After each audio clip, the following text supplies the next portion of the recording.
yang sangat kula hormati ya, teman Bapak kawula Kiai Haji Masbuhin Faqih,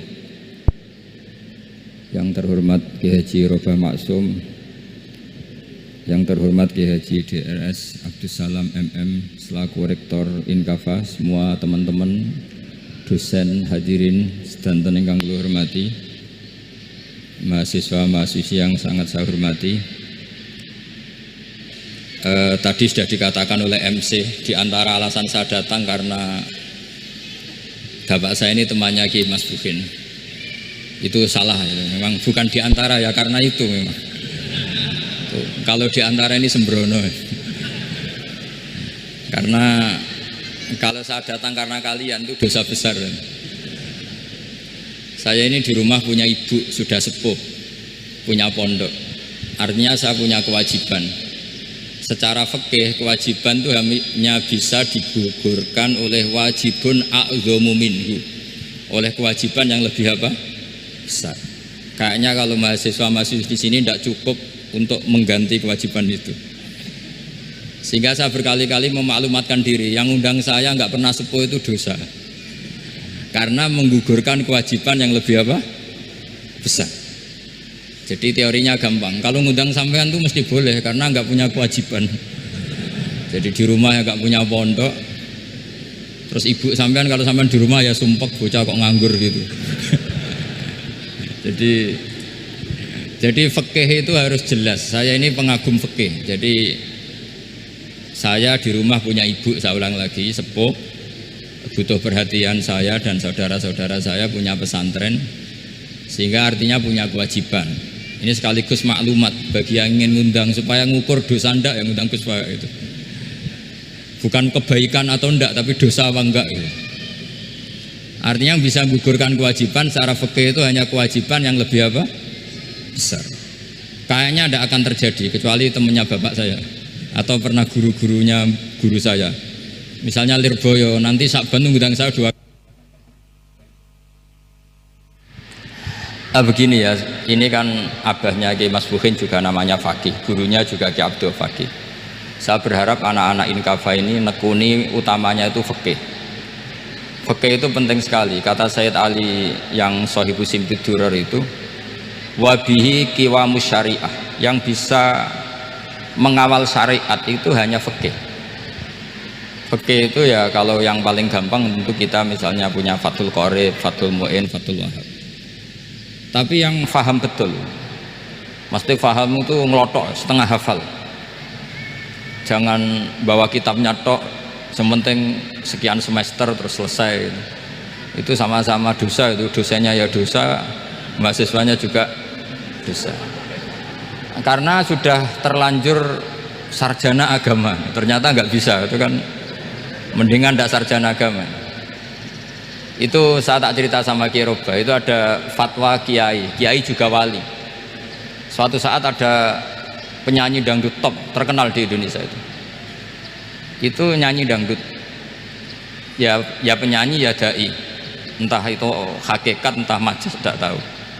Itu kiai itu fatwanya lucu, kalau kamu datangi dia pas main dangdut masih saya beri izin, tapi kalau datangi dia pas pengajian itu tak larang kan. Kan santrinya jadi eskal, ini pas pengajian dilarang, pas dangdutan kok malah dapat izin. Tapi bukan berarti halal ya, dapat izin. Dapat izin kan potensinya bisa karena dilarang lah ya tetap belerot. Terus suatu saat si santri ini setengah wali, tidak wali tapi setengah. Lama-lama itu memahami gurunya, ternyata sirinya begini. Kalau seorang penyanyi yang tidak pernah ngaji kemudian ngomong agama, itu potensinya itu fadallu wa adallu, sesat dan menyesatkan. Tapi kalau dia sedang nyanyi dangdut, penyanyinya cowok, sama jangan bayangkan dangdut putri, enggak itu cowok sudah tua lagi. Jadi potensi halalnya ada lah maksudnya untuk, tapi tidak alat musiknya, orangnya. Tapi kalau dia nyanyi itu paling dosanya hanya nyanyi. Saya ulang lagi, murid tadi akhirnya paham kalau datangi pengajian itu artinya ikrar kalau dia seorang dai atau seorang yang layak ngomong apa? Agama. Itu lebih bahaya karena kita santri, apalagi kita doktor atau MM, terus ngekrori orang yang nggak jelas asal usulnya. Tapi kalau nyanyi kan nyanyi saja, sehingga itu menjadi fikih. Bahaya terbesar dalam fikih adalah apa? Mengkaji fikih tidak dari ahlinya. Ya, seorang lagi ya, mengkaji fikih tidak dari apa? Ahlinya. Nah, kenapa demikian? Begini, saya beri contoh. Ilmu fikih itu tentu pertama dari Rasulullah SAW, kemudian bersanad sampai kita, atau kita sampai Rasulullah. Itu ngalami sekian ijtihad yang tidak mudah. Saya beri sekian contoh. Dulu Imam Syafi'i itu sukanya sama guru yang miskin, ya, karena rata-rata santri juga miskin, jadi mesti ngidolakan guru yang miskin, karena sesama miskinnya harus berkoalisi. Tapi akhirnya gurunya Imam Syafi'i itu miskin sekali, namanya Muslim bin Khalid Az-Zanji itu miskin, Sufyan As-Sauri miskin, Sufyan bin Uyainah miskin. Setelah ngaji di Medina itu Imam Malik itu kaya, pas itu Imam Malik sudah kaya. Setiap ketemu Imam Syafi'i dikasih uang. Sampai ketika Imam Malik itu bilang, kamu sudah alim, ilmu saya sudah habis, kamu ngaji sama yang lain. Sama siapa? Kata Imam Malik, orang yang sealim saya sudah meninggal, namanya Abu Hanifah, tapi dia punya murid namanya Muhammad bin Hasan Asy-Syaibani, kamu ke sana. Terus Imam Malik datang ke Baki. Dulu Baki itu pasar rental, ya Grab lah kira-kira sekarang itu. Mengumumkan siapa kafilah yang mau ke Irak. Kita ya Imam Malik, dibayari sama Imam Malik, ini yang antar ke Irak, ke Muhammad bin Hasan Asy-Syaibani. Imam Malik mulai ngeper, guru saya yang miskin tidak pernah nyangoni, guru-guru saya yang kaya sering nyangoni. Mulai memasalahkan kiai miskin gitu, kira-kira seperti itu, mulai masalah gitu. Setelah datang ke Irak di Muhammad bin Hasan Asy-Syaibani itu si Muhammad bin Hasan Asy-Syaibani itu kalau ngitung uang itu di meja tamu. Jadi punya emas lantaan, punya uang, kira-kira kalau Indonesia punya rupiah, punya dolar, dihitung itu di ruang tamu. Kata Imam Syafi'i, saya dengan Imam Malik saja nggak serik, ini lebih kedonyan lagi kiai. Ngitung uang itu di ruang tamu. Terus akhirnya si Muhammad bin Hasan Asy-Syaibani ini ahlul usul, dia pakar usul. Kamu heran sama saya? Iya, kiai kok kedonyan? Ya ngomong gitu. Tapi kata Muhammad bin Hasan Asy-Syaibani, kalau kiai tidak boleh kaya, itu tak kayak wong fasik, ben gue demenan, gue mabuk. Oh jangan, nanti dipakai maksiat. Tenjenengan mawon kersane digetokan, berarti kiai oleh sugih, pun angsal-angsal. Semenjak itu jadi satu fikih bagi Imam Syafi'i. Ternyata kalau mengharamkan kiai sugih berarti membolehkan yang fasik sugih. Kalau yang fasik sugih bisa dipakai i'anah alal maksiat. Semenjak itu mindset pikiran Imam Syafi'i rubah. Saking rubahnya sampai beliau berpendapat orang bisa beli Alphard, kok beli carry itu haram. Bisa jadi bupati kayak Pak Roba, kok jadi RT haram. Pokoknya gitu. Bisa keren Kak Gus Bak, kok jadi orang pendengar haram.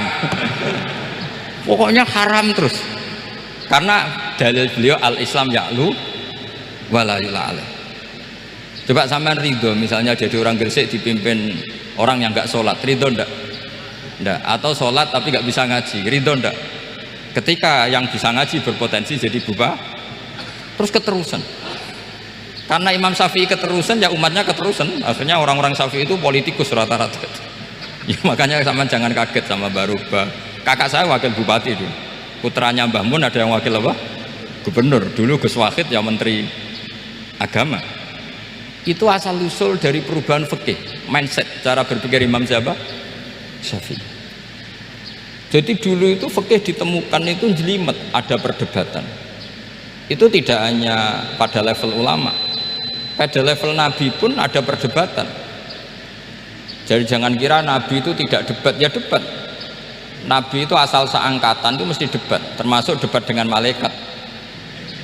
Jadi kalau perlu ya debat sama apa? Karena malaikat itu kan lugu itu gak iso mikir. Karena kalau malaikat iso mikir bisa jadi rektor. Nanti kasihan Pak Salam ini. Malaikat gak boleh jadi rektor. Malaikat Israel itu nggak tahu etika. Jadi beliau ketika mau membunuh, mencabut nyawanya Ibrahim datang Ya Ibrahim, saya ini disuruh nyabut nyawa kamu. Kata Ibrahim, wah kamu itu pasti salah. Kamu tahu saya siapa? Saya ini Khalilur Rahman, kekasih Allah. Masa kekasih membunuh yang dikasih? Ini nggak benar, logika itu nggak benar. Pasti kamu salah. Karena Israel itu tidak bisa debat. Ketika ditanya, hal ra'aita khalilan yumitu khalilah, masa kekasih membunuh yang dikasih? Saya ini Khalilur Rahman. Masa Allah mencintai saya kemudian membunuh saya? Itu logika agak benar. Tidak, keliru, kamu itu keliru. Israel akhirnya terbang lagi. Ya Allah, katanya logika saya ini salah. Karena masa kekasih membunuh yang dikasih? Karena Israel nggak pernah sekolah, nggak pernah sekolah, nggak bisa dia jawab. Akhirnya diajarin Allah. Dah kamu bilang gini ke Ibrahim, hal ra'aita khalilan yakrahu ayyalqa khalilah. Masa kekasih tidak siap ketemu yang dikasih? Dibalik logikanya.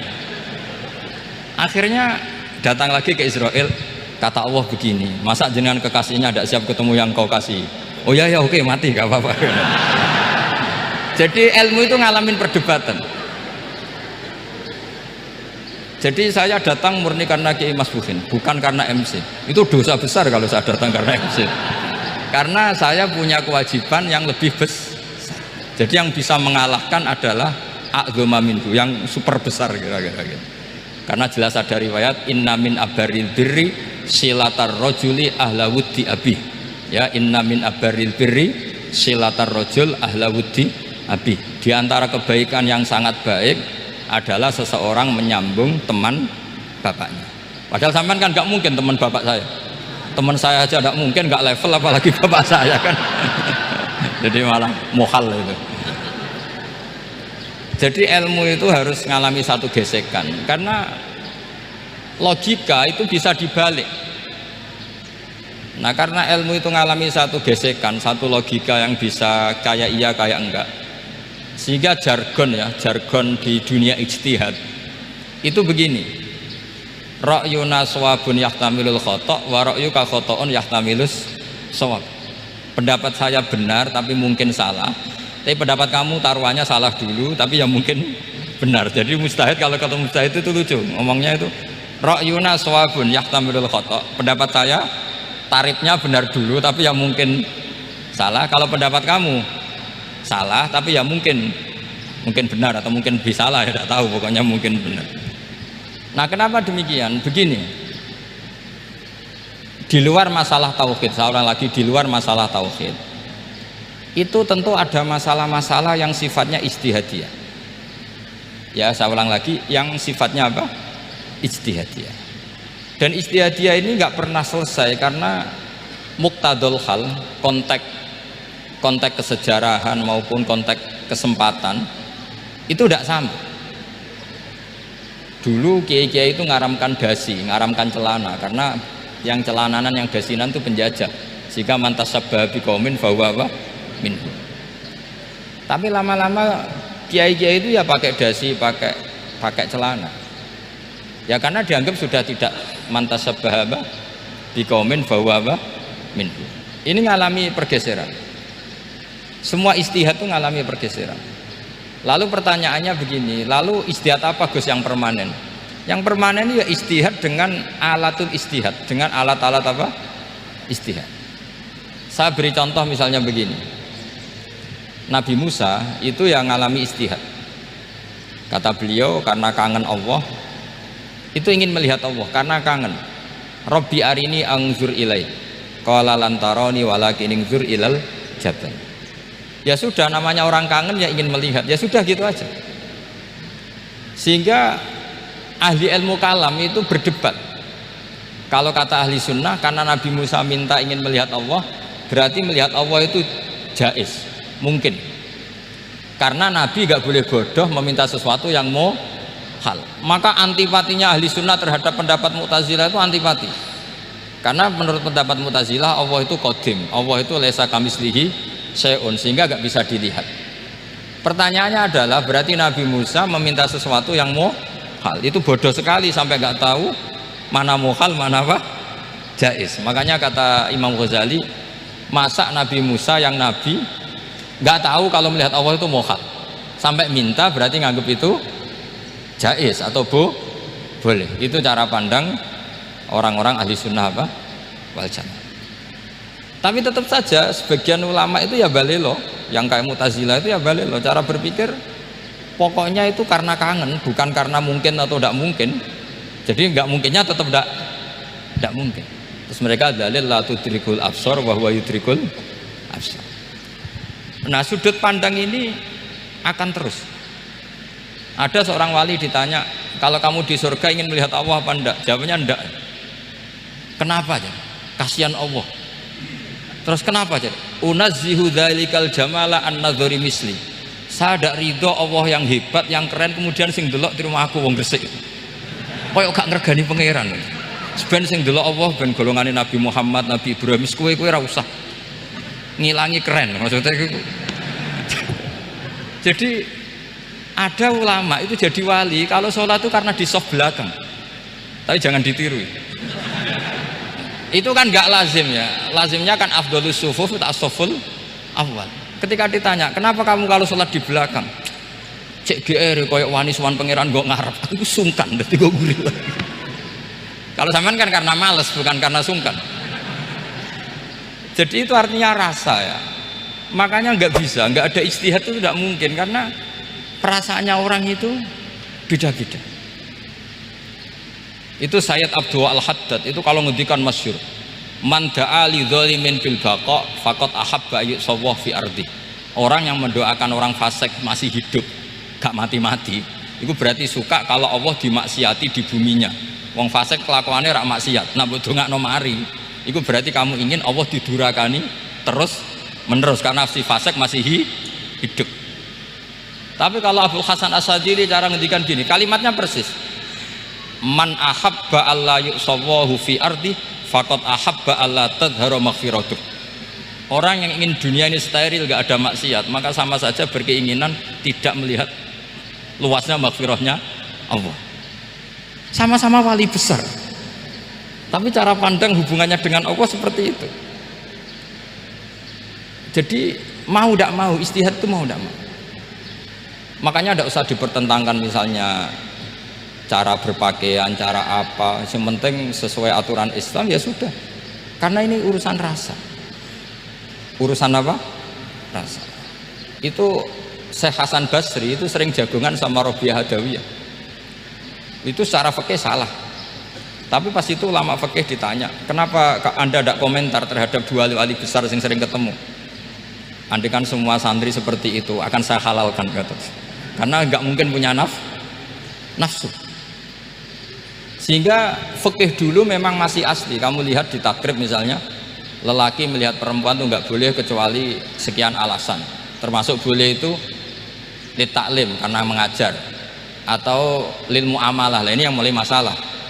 Ada warung kopi, penjaganya cantik, santri-santri ngopi, ini lil muamalah kan kasus ya. Mau disalahkan pada takbirnya, mau dibenarkan ini jelas fasik kan, jelas fasik. Maksudnya sudah fasik sebelum itu ditambah itu, jadi fasiknya permanen. Nah pertanyaannya adalah, kalau kamu ngajar mbak-mbak kemudian hafal yang cantik yang enggak, itu taklim lin nazar apa nazar li taklim? Itu taklim apa modus? Makanya kalau ngopi cari bakul yang cantik, itu muamalah untuk nazar apa nazar untuk muamalah? Loh, kalau saya ngopi dengan kirobah pasti halal.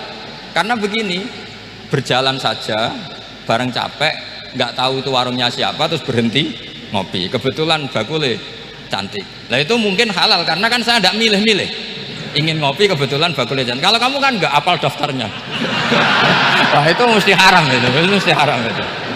Karena berarti kan kamu menjadikan ngopi ini modus.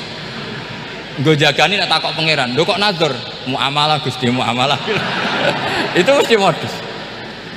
Maka fikih itu harus dikawal oleh tasawuf. Kalau ndak, semua hukum fikih bisa diakalin. Makanya Imam Bukhari punya satu bab namanya Kitabul Khiyal, bab mengkhilaf fikih. Beliau itu antinya sama Abu Hanifah itu luar biasa. Nggak ada ulama dibenci Imam Bukhari kayak Abu Hanifah. Masyhur itu. Untungnya beliau nggak menangi Abu Hanifah. Kalau menangi geger terus ya. bisa bahsul masail terus.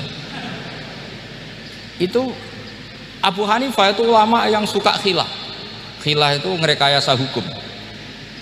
Misalnya begini, saya ini puasa agak lemes, ujian agak lemes, apalagi kiai serapati di duit, santri beling-beling lemes ini. Apa mangan ini kan, poso-poso kok mangan kan gak keren.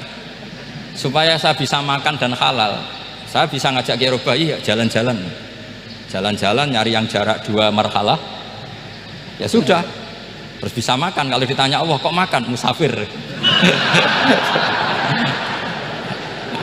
Jadi bolehkah insya'us safar menciptakan pergi demi untuk supaya boleh iftar?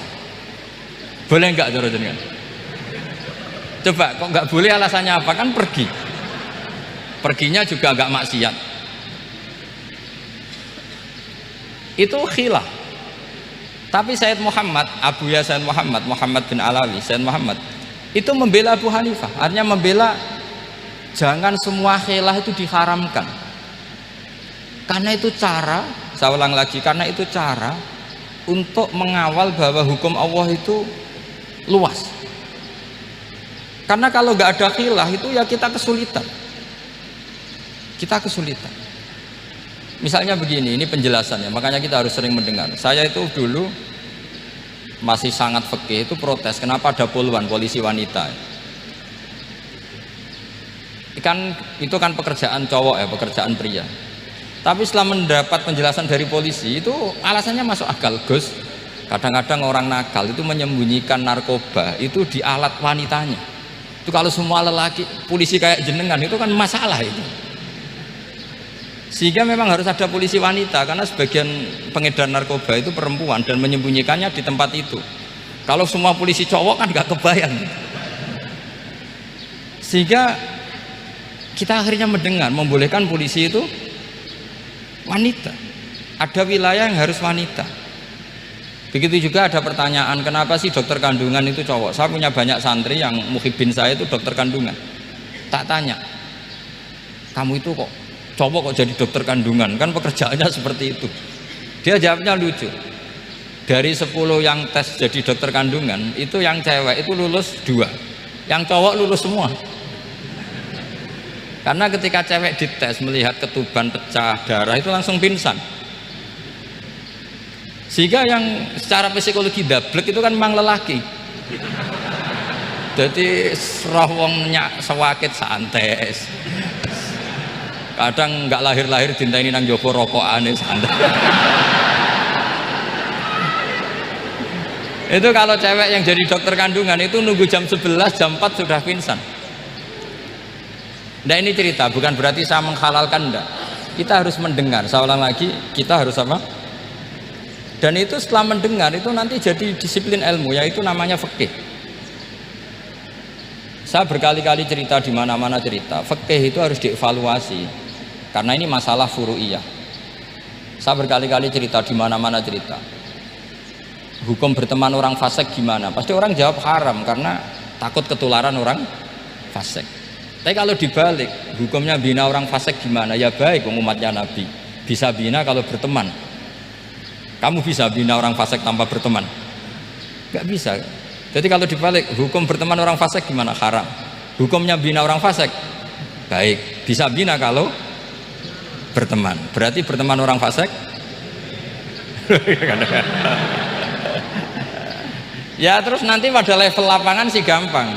Kalau yang soleh membina yang fasik dan yang fasik ketularan yang soleh, maka ternyata baik. Kalau yang soleh ketularan fasik ya berarti ternyata buruk. Tapi kan hukum masa nunggu kenyataan, kan jadi nggak hukum. Di mana-mana hukum itu kan ada asumsi, karena ini masalah ijtihad. Nah itu yang dilakukan para ulama kita. Jadi sampean harus mengkaji fikih secara detail karena tidak hanya kita yang khilaf. Nabi-nabi juga khilaf dalam menentukan dakwah ilallah. Wali-wali kita kayak Abdul Hasan Asyadili sama Sayyid Abdul Al-Haddad itu juga khilaf. Imam Ghazali ya khilaf. Imam Suyuti itu kalau ketemu Al-Qastolani itu saling tidak nanya, saking nggak cocoknya, masyhur itu. Jadi ulama ya ora cocok. Bedanya nak saiki perkara partai. Kalau orang dulu enggak, karena pakai asumsi, karena memang susah.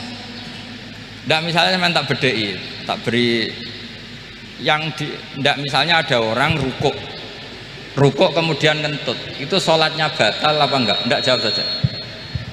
Enggak, orang sholat kemudian pas rukuk kentut atau kelihatan auratnya, sholatnya batal apa enggak? Batal. Lah itu keliru nih sampean, itu salah dosennya mesti itu. Pertanyaannya gini, yang dikatakan sholat itu kan aqwalun wa af'alun muftatahatun bitakbir muftatamatun bitaslim. Lalu ketika sampai rukuk apa sudah namanya sholat jika kamu katakan batal? Namanya sholat aja belum kok sudah kamu katakan batal gitu.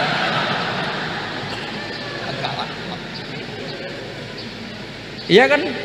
Jadi kalau aku mau sholat pas rukuk ngetut batal atau ora? Mestinya jawaban yang benar, ya ora sholat jadinya gitu. Karena kalau dikatakan sholat, definisinya harus sampai salah. Tapi kan kita nggak mungkin ngomong seperti itu, kan dianggap majnun. Padahal itu yang benar, yang punya kecerdasan. Nah makanya pertanyaannya, fikih itu ngikuti bahasa awam apa bahasa istilah? Kalau ngikuti bahasa awam ya kayak tadi, sholat kok pas rukuk kentut maka batal. Sebenarnya yang batal itu sholatnya apa rukuknya? Nah makanya terjadi perdebatan. Kalau yang pakar-pakar usuli itu salah istilah itu nggak mau. Saya ulang lagi, kalau pakar-pakar usuli itu salah istilah itu nggak mau. Terus misalnya tak beri contoh lagi. Kalau imam itu sudah salam pertama itu yang rukun kan salam pertama.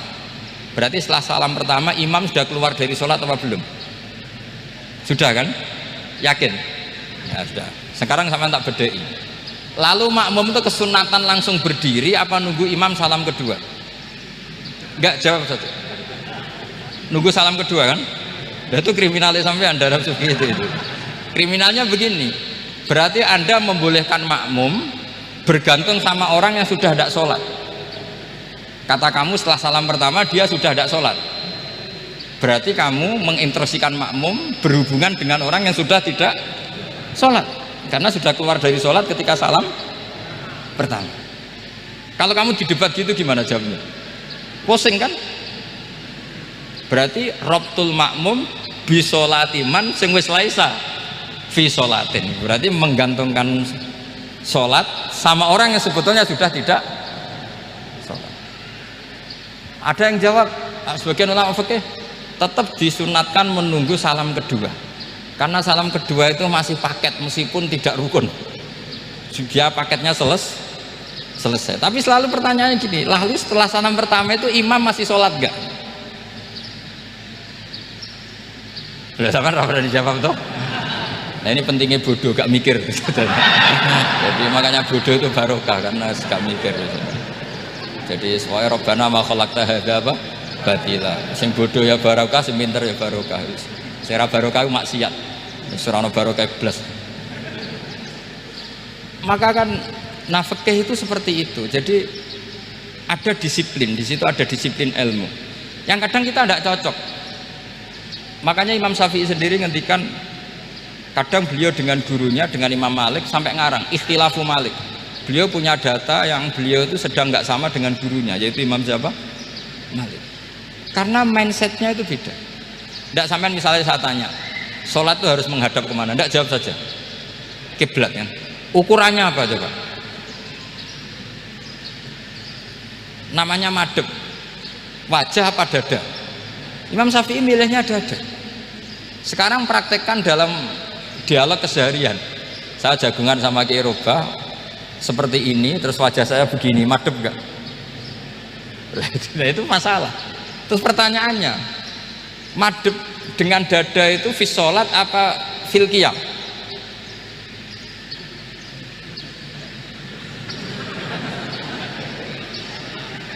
Loh enggak, kalau fi sholat pas sujud dada kamu madhep mana coba? Kamu enggak pernah mikir kan? Ya madhep pakai dada itu kan kalau berdiri, kalau rukuk sama sujud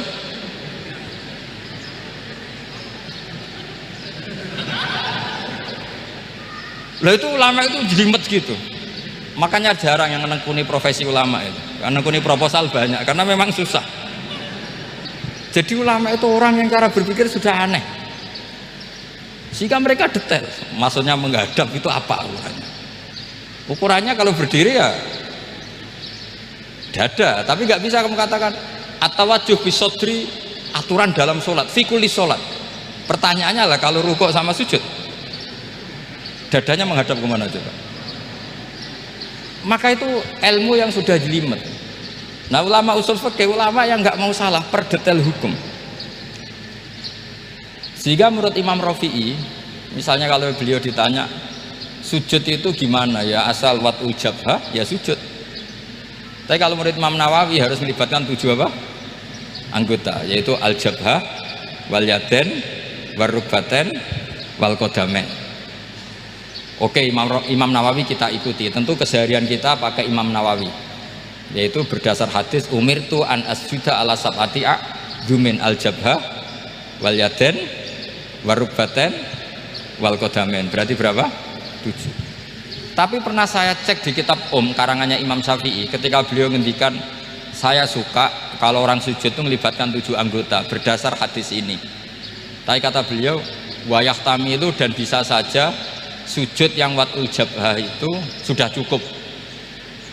Terus kata Imam Syafi'i, limadha, karena Nabi ketika sujud itu hanya ngendikan begini, sajadalaka wajhi wa sam'i wa basori. Gak ada di hadis wayadi warubati wa kodami. Ya sudah, akhirnya nah itu sudut pandang. Terus gugatan kedua begini, ada orang muslim yang sujud sama berhala. Untuk menjadi murtad itu harus 7 anggota apa cukup watul jabhah alal ardi?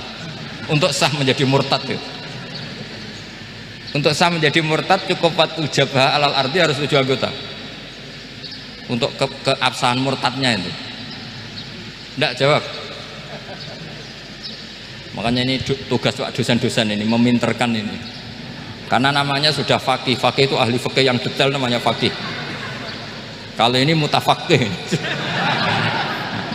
Jadi bukan tafakuha tapi tafakuha, kayak tamarodo. Jadi wazannya nanti itu wal idhari ma laysa fil waqi'. Jadi ini bukan gojlok, ini memang marah saya ini. Jadi kalau sudah pakai gelar fakih harus fakih betul. Karena ilmu fikih itu sebetulnya gampang. Sampean kalau ngaji i'anah itu kelihatan fikih itu gampang karena ada logika yang terbangun. Misalnya begini, orang kalau tawaf itu disuruh agak jauh dari Ka'bah. Jangan sampai nginjak sadarwan. Karena sadarwan itu pondasi itu ikut Ka'bah. Kenapa begitu? Ya jenenge ra muteri Ka'bah, ide-ide Ka'bah. Jadi sebenarnya sederhana logikanya. Sing jenenge muter itu di luar itu kita muter. Lah kalau nginjak pondasinya namanya gak muteri Ka'bah tapi ida-ida Ka'bah. Ya jadi sederhana, sebetulnya ya masuk akal. Jadi fikih itu tidak ada yang iskal, sebetulnya masuk akal. Tapi karena kita nekuni itu tidak serius, maka terus jadi paradok. Saya beri contoh lagi, ini sebagai penghormatan saya sama Kiai Mas Bukin, karena ini sudah namanya fakih. Kalau ada ayam jago ditabrak truk terus kejet-kejet, andaikan dibiarkan pun mesti mati karena gerakannya sudah harokatul madbuh. Terus kamu sembelih, itu halal apa enggak? Enggak jawab, ayam jago loh. Kalau kamu katakan halal, dia sudah tidak punya hayatun mustaqirroh, kehidupan yang permanen. Andaikan kamu biarkan pun 1 menit lagi meninggal. Kejet-kejet kan mau prosedur saja, maksudnya pantasnya mati yo kejet-kejet sih, tapi sebetulnya sudah pasti mati. Maka ini ada 2 ulama. Kalau kata Imam Malik tetap namanya halal karena ruhnya masih di situ, sehingga ketika kita nyembelih ya nyembelih hewan yang hidup. Yang namanya nyembelih itu pokoknya mematikan yang punya ruh, sementara saat itu rohnya masih di situ, meskipun 1 menit lagi pasti mati. Tapi kalau mazhab Syafi'i enggak, ini sudah harokatul madbuh, tidak punya hayatun mustaqir. Sehingga dalam perdebatan ulama fikih itu lucu, kadang ya gampang mangkel no. Misalnya begini, kalau ada anak lahir tidak ada amaratul hayat, nggak nangis, nggak bernafas, sunat disolati apa enggak? Siktun itu, siktun sing layas tahilu walayas, langsung lahir langsung mati, nggak ada amaratul hayat. Rata mikir tuh, itu tidak wajib disolati. Alasannya, ya kan memang sholat alal mayit kan tidak pernah hidup. Di mana-mana mayit itu setelah hidup mati. Ini kan tidak pernah hidup. Namanya ya qit'atul lahmin, ya potongan daging itu aja. Enggak. Jadi kadang fikih diwaca tenan jebule mangkel no. Terus ketika di kitab Minhajut Thalibin itu, kalau kamu keluar mani itu wajib mandi enggak? Wajib kan? Kalau keluar mani inzal itu kan wajib mandi. Nah, kenapa nifas atau wiladah keluar bayi? Kenapa ibu-ibu kalau keluar bayi wajib mandi? Alasannya lucu. Li'annal walad maniyun mun akidun. Ini kan wis mani cuma mengkristal. Jadi kadang fikih mangkel. Apa ya kok? Sembrono itu masuk. Mosok wajib mandi wiladah itu karena apa? Li'annal walad maniyun mun akidun. Iku mani sing wis mengkristal. Mani sing wis jelalatan lah, lahir nangis macam-macam. Jadi ternyata karena kenapa fikih butuh alasan nyari hadis tentang keluar anak mandi itu nggak ada yang sorry, yang ada adalah tentang inzal, innamal ma' minal. Akhirnya dicari-cari ternyata walad itu maniyun munakidun. Lah ini problem fikih. Sampean harus siap dengan pelajaran seperti ini, meskipun sampean mungkin wong priayi, tapi ini ilmu. Ya, saya ulang lagi, ini ilmu. Sehingga ulama itu mau tidak mau harus mau mendengar. Karena logika yang terbangun itu nunggu kalau mendengar. Kayak tadi, malaikat Israel baru sadar, masa kekasih bunuh yang dikasih, masuk akal. Iso mikir juga Israel. Kalau sama sampean sih nggak nerima, tetap selonang-selonang. Ini masalah Ibrahim Khalilur Rahman. Sehingga kita di alasan fikih itu harus kita dengar. Saya dulu itu, saya sampai sekarang itu sama, kalau bayi lahir masih sudah berbentuk bayi, saya sendiri berpendapat sebaiknya disolatin. Kalau sudah berbentuk apa? Bayi, meskipun tidak apa? Tidak nangis, tidak ada amaratul hayat. Kan yang digugurkan itu wajibnya, bukan masalah boleh dan tidak. Itu banyaklah perdebatan ulama di bab itu. Saya beri contoh lagi perdebatan ulama. Ini contoh-contoh fikih karena ini khusus penghormatan status fakih tadi. Itu kalau ada orang mati, jenazah itu. Jenazah itu kalau sholat, itu kan umumnya jenazah di depan, kita nyolati di belakang. Itu yang mengatakan begitu ya tidak punya alasan, ya taunya mulai dulu begitu, di mana-mana nyolati jenazah, jenazahnya di depan. Tapi di kitab Mahali jelas diterangkan, kata kaul sani tidak wajib. Alasannya ya lucu, fa innal janazah laisat bi imamin. Jenazah itu tidak imam, kenapa harus di depan? Kan kacau kan? Lu coba alasannya di depan apa? Dia ada imam kok. Nah, barokahnya fikih itu, sehingga kita melihat di Arab Saudi sekarang itu jenazah kan di belakang. Tapi kita tetap nyolati apa? Mayit. Kalau di Arab Saudi musim haji itu jenazahnya di kamar mayit, tapi kita nyolati. Itu satu-satunya takbir ya tadi, fa innal janazah laisat bimanzilatil imam. Tapi jangan praktekkan, nanti dia kepaliran sesat tuh. Saya hanya cerita ilmu, jangan dipraktekkan. Kalau dipraktekkan masih jadi aliran sesat. Mono jenazah ning mburi mame kok ngarep aliran sesat. Sebetulnya bukan sesat gitu. Uji coba fikih. Ya karena tadi fa innal janazah laisat bimanzilatil. Bukti lagi kalau sampean sholat ghaib. Sholat ghaib ini misalnya mayitnya di Surabaya, boleh nggak sholat ghaib di sini? Terus jenazahnya di belakang kamu apa depan kamu? Nah ini kan fikih itu pokoknya gitu. Makanya standar furu'iyah itu susah karena perdebatannya itu mirip-mirip, kayak iya, kayak tidak, kayak. Makanya dulu zaman sahabat, ada sahabat itu mencintai Rasulullah, senengannya sowan, bukti cinta sowan. Banyak juga yang sahabat bukti cinta Nabi itu tidak pernah sowan, Alasannya ganggu. Kenapa kamu jarang sowan Nabi? Saya sering jamaah sama Nabi, saya tidak pernah sowan. Kenapa? Ganggu. Biar Nabi kalau di rumah sama anak istrinya, saya tidak mau ganggu.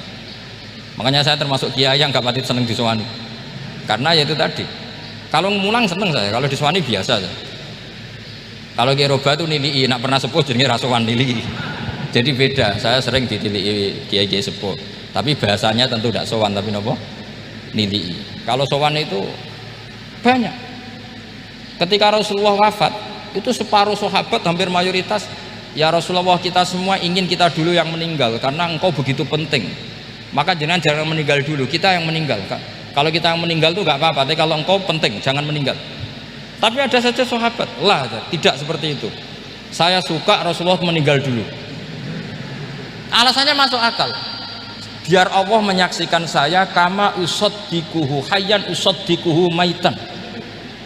Allah biar menyaksikan saya iman kepada Nabi ketika masih hidup.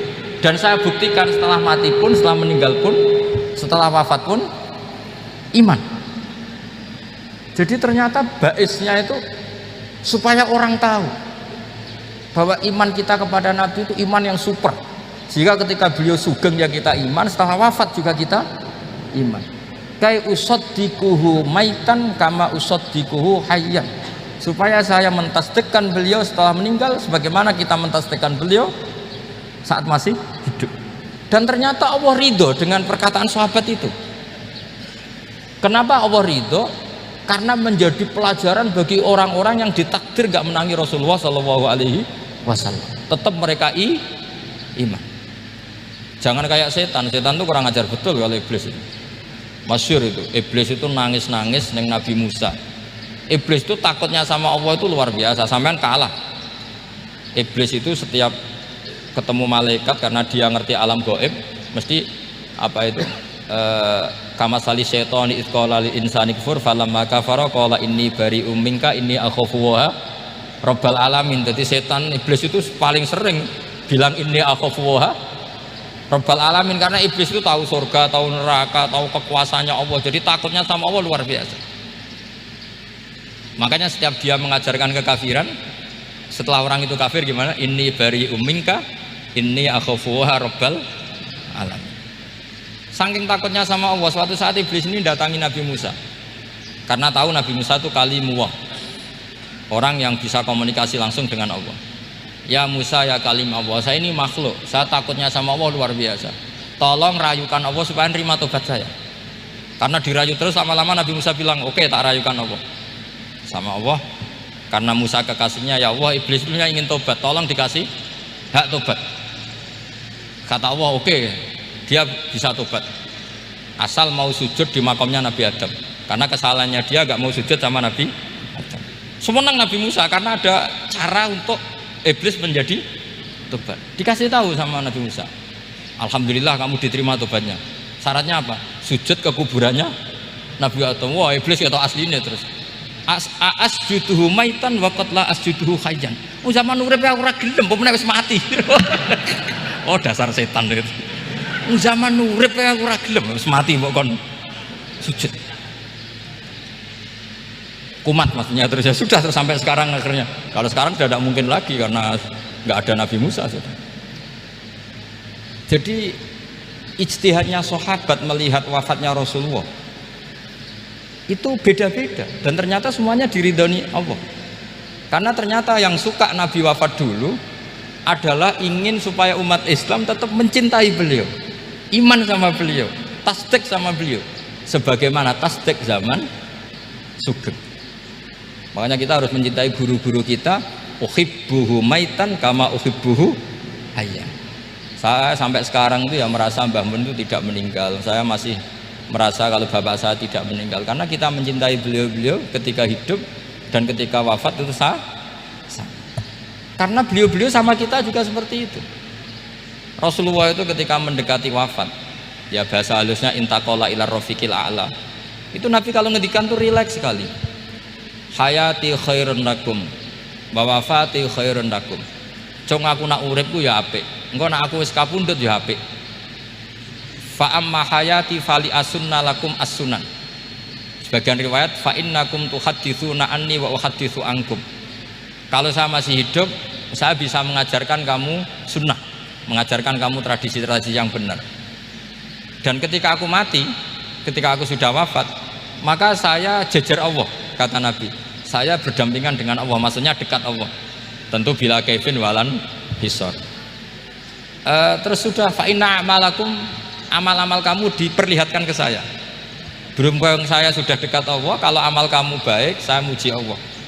Kalau amal kamu buruk, saya langsung mintakan ampun kepada Allah. Jadi Nabi rileks sekali.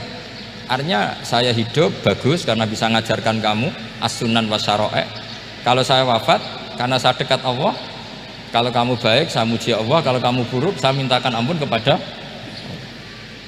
Guru-guru kita juga seperti itu. Justru setelah wafat beliau-beliau punya kesempatan dekat sama Allah, dekat sama al-malail a'la, sehingga mendoakan apa?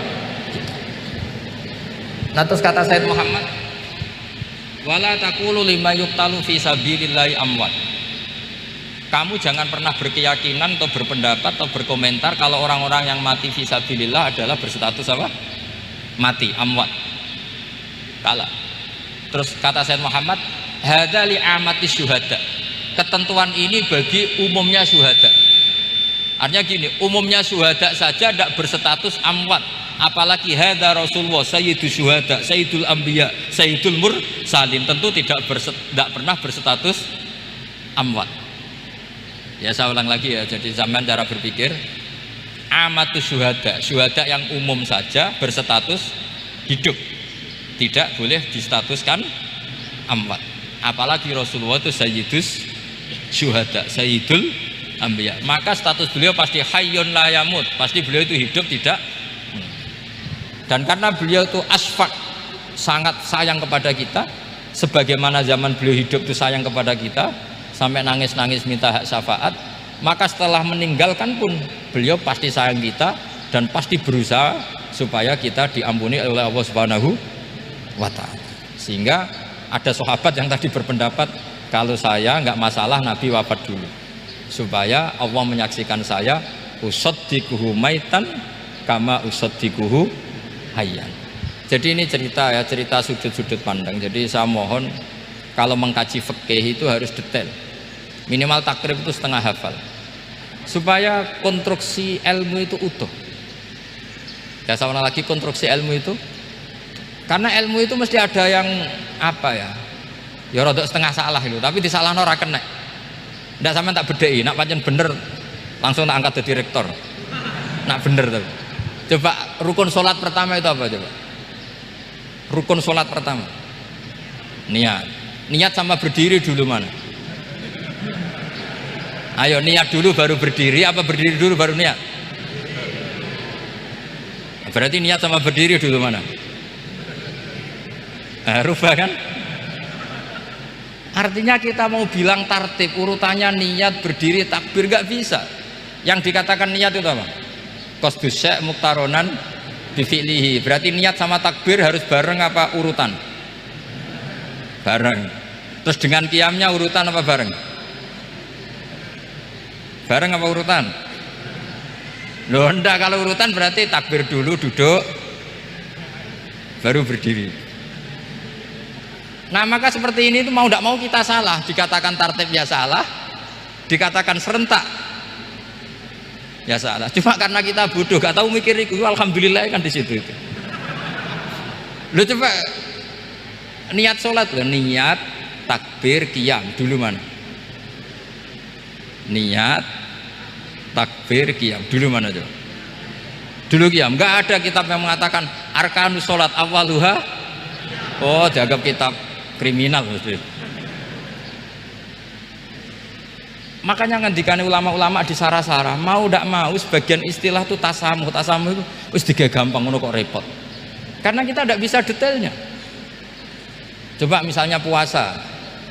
Puasa Ramadan itu wajib apa? Tabyitun niat, nginepno niat. Sing darani nginep itu umure lama apa enggak? Lama kan? Sekarang sebelum 2 menit kamu baru niat, sah apa enggak? Sah. Itu sempat nginep apa enggak 2 menit itu? Enggak sempat kan? Jadi ilmu itu makanya kata ulama-ulama pokoknya ilmu itu mesti ono unsur tasamuh. Tasamuh itu ya tiga gampang. Apa? Tiga gampang.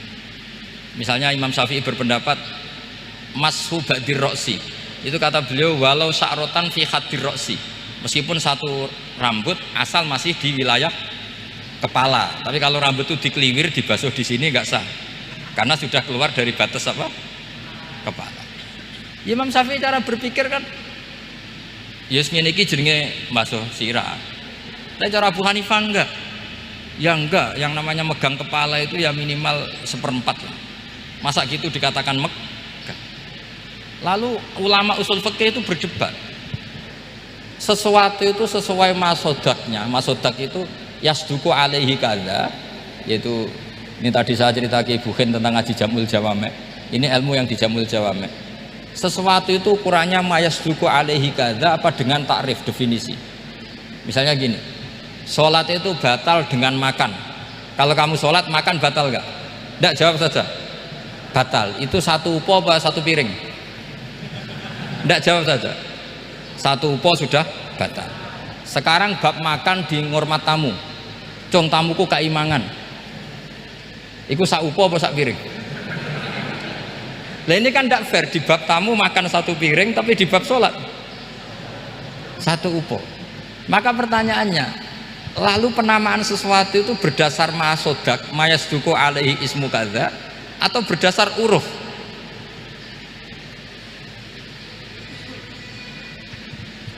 Ukurannya apa coba? Maka terus jadi perdebatan. Lah ini di sini ini pentingnya ulama karena ya sekarang saya bedai sekarang. Cengkeh itu wangi apa enggak? Kategorinya cengkeh. Wangi kan, kalau orang bikin kue tar pasti pakai apa? Cengkeh. Pakai wedang ronde supaya manis, apa wangi dikasih apa? Cengkeh. Nah itu saya berkali-kali cerita, pernah mau dipikirkan orang ihram itu nggak boleh rokok karena dianggap pakai apa? Mewangi karena ada apa? Cengkeh. Tapi terus didebat, kalau gitu berarti orang Jumatan sunat rokok karena Jumatan disunatkan pakai pewangi. Wah itu kan akhirnya tuh wah iya repot ya. Jadi kalau cengkeh kamu kategorikan pewangen, yang orang ihram nggak boleh rokok karena pakai cengkeh yang wangi, konsekuensinya orang Jumatan sunat rokok karena berarti di masjid pakai apa? Pewangi. Kan sesat semua jadi itu ilmu. Makanya selain fikih mateng itu ada ilmu yang namanya usul fikih. Usul fikih itu yang neliti itu. Mayasduku alaihi kadza. Jadi yus ngono iku darani ngono. Saurang lagi. Ngono iku wis darani ngono. Ora perlu roh detail. Ya, saya ulang lagi. Wis ora perlu roh detail. Makanya Abu Hanifah itu misalnya basuh wajah. Wis angger keceluk ngene iki basuh wajah. Nek Imam Syafi'i kan detail. Mimbaini mana bitis sya'ri sampai ila somahe uzunehi ila zakon. Terus mana bitis sya'ri Imam Syafi'i nambah apa? Ghaliban.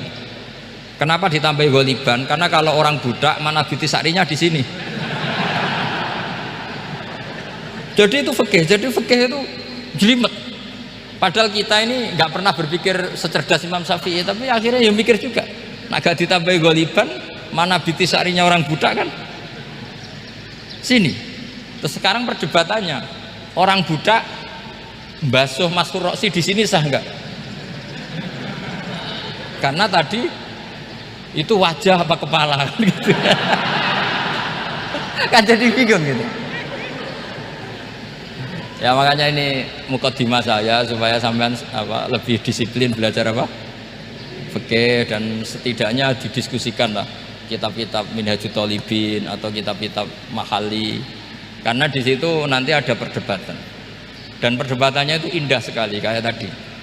Ada yang mengatakan jenazah harus di depan, tentu dalam kondisi normal kita ingin jenazah itu di depan, tapi ada kondisi itu tidak normal kayak di Masjid Haram. Lalu solusinya gimana? Ya kita ngikuti kaul sani, fa innal janazah laisat bimanzilatil imam. Tapi kalau di sini normal ya sudah kita sholat ya normal aja lah. Masa jenazahnya di belakang kamu sholat, nanti jenazahnya iri, sekali-kali di depan aja kok gak boleh gitu. Malah jadi repot nanti. Jadi karena apa ya, kalau kita mengkaji tidak panjang itu bahaya, karena ilmu tadi, ilmu itu ada logikanya. Imam Ghazali dalam bab warid sama maurud itu gak setuju sama Imam Syafi'i, dia Maliki. Ya kalau dalam mazhab Syafi'i yang populer kan kalau ada najis airnya sedikit kan dikucurkan supaya al-ma'u itu warid. Kalau warid punya kekuatan menghilangkan, tapi gak boleh najis diletakkan di bejana yang ada airnya namanya maurud. Tapi Imam Ghazali dalam hal itu ngikuti Imam Malik, nggak ada bedanya warid sama maurud, karena logika Imam Ghazali gini, misalnya ini ada najis ya mik ini ada najis di sini, atau sarong lah, contoh paling gampang kan sarong, ini sarong najisnya di sini, kamu kucuri. Ketika kamu kucur, air yang lewat ini kan tidak ada dua kola, kemudian ketika terkena najis mutanajis kan, kalau dia sudah mutanajis dia punya kekuatan menghilangkan najis apa enggak? Enggak kan, karena dia sendiri berstatus mutanajis. Artinya begini, meskipun ini disorno itu bukan berarti najis gak campur. Nah terus sampean misalnya bantah tapi kucurannya wakil terus nanti semua tersisa hilang, ya kalau gitu nggak ada masalah kan, pertanyaannya kan karena banyu itu satu ciduk. Sehingga Imam Syafi'i mengatakan, cara berpikir Imam Ghazali, air itu oleh Allah dikatakan mutahhirun, mensucikan. Ya sudah, kalau ada air berarti mensucikan, baik caranya warid maupun maurud. Bukan karena air itu menghilangkan najis, karena tadi logikanya yang sudah kena najis, air ini sudah berstatus mutanajis, berarti pas mulai lewat ke bawah dia statusnya apa? Mutanajis, ke bawah lagi berstatus mutanajis. Misalnya sampean bantah, tapi mutanajis ini kan dihilangkan oleh air di atasnya. Iya, kalau ada jaminan air berikutnya bisa menuntaskan. Nah najisnya bandel, gandok kan terus panjang perdebatannya. Makanya kata Imam Ghazali, sudah dalam hal itu saya ikut Imam Malik. Ikut Imam Malik, angger ana najis kok is disori banyu ne ora mutaghayyir, ya ngono iku jenenge nyucekno. Mergo banyu oleh Allah distatuskan mutahhir, mensucikan. Dadi ora usah bayangno sing blimet-blimet. Nah itu namanya masodak, wis keceluk basuh habek banyu. Berarti wis keceluk mensucikan. Itu juga satu kefiah dalam usul fikih. Ya sudah seperti itu. Ya kayak sampean kangen anak lah. Kangen anak itu ketemu wis cukup ta ora? Cara sampean wis cukup. Tapi cara anake sampean ketemu tok ra nyangoni. Nah. Lalu ukurannya itu ukuran anak apa ukuran orang tua? Enggak, ukuran anak apa ukuran orang tua? Definisi ketemu lalu. Ukuran orang tua apa ukuran anak? Sama khilafnya ulama, ini contoh terakhir dari saya. Fasyamu salasati ayyamin fil haji wa sab'atin idza raja'tum. Ada pelanggaran haji yang bayarnya itu puasa 3 hari di musim haji dan 7 hari ketika pulang. Imam Syafi'i berpendapat 7 hari yang idza raja'tum ketika pulang itu orang itu setelah di rumah. Di mana-mana pulang itu setelah di rumah. Tapi menurut Abu Hanifah enggak, asal sudah balik kanan dari Mekah, dia di perjalanan puasa sudah sah. Karena bagi penduduk Mekah kalau kamu sudah balik kanan namanya pulang. Seperti ini saya nanti setelah acara saya pulang. Pasti Kiai Roba kalau ditanya Gus Bak kemana, sudah pulang. Tapi tanyakan istri saya. Jadi orang sini kalau saya sudah pamit, sampean bilang saya pulang enggak? Gus Bak kemana? Sudah pulang. Tapi tanyakan istri saya. Belum pulang. Lalu ukurannya ini jenengan apa istri saya? Mau nggak mau, karena Allah hanya ngendikan wasab'atin idza raja'tum, dan 7 hari ketika kamu sudah pulang. Ukurannya siapa coba? Ukurannya penduduk Mekah apa keluarganya? Kalau ukurannya penduduk Mekah, asal orang haji sudah cabut ya disebut pulang. Tapi kalau ukurannya keluarga, asal belum sampai rumah belum disebut pulang. Itu yang seperti kita dulu ketika era wesel. Zaman Ki Mas Bukin, Ki Roba mondok, saya kan era wesel. Angger wong tua bar ngeposno, anakku wis tak kirimi kan gitu. Wong wis diposno. Tapi masih 3 hari. Jari anake durung dikirimi. Bener mana coba? Ya kira-kira seperti itulah usul fikih. Saya mohon anak-anak Inkafa ini mengkaji itu. Dengan status fakih itu orang yang mutafannin, mutabakhir fil fikih. Itu baru disebut apa? Fakih. Kalau enggak namanya apa? Mutafakih. Jadi bukan fakih tapi berpura-pura apa? Berpura-pura ahli fikih. Ya, tentu sekolah ini bukan diciptakan untuk yang berpura-pura fikih, tapi memang benar-benar apa? Fakih. Ya saya kira demikian. Mohon maaf. Assalamualaikum warahmatullahi wabarakatuh.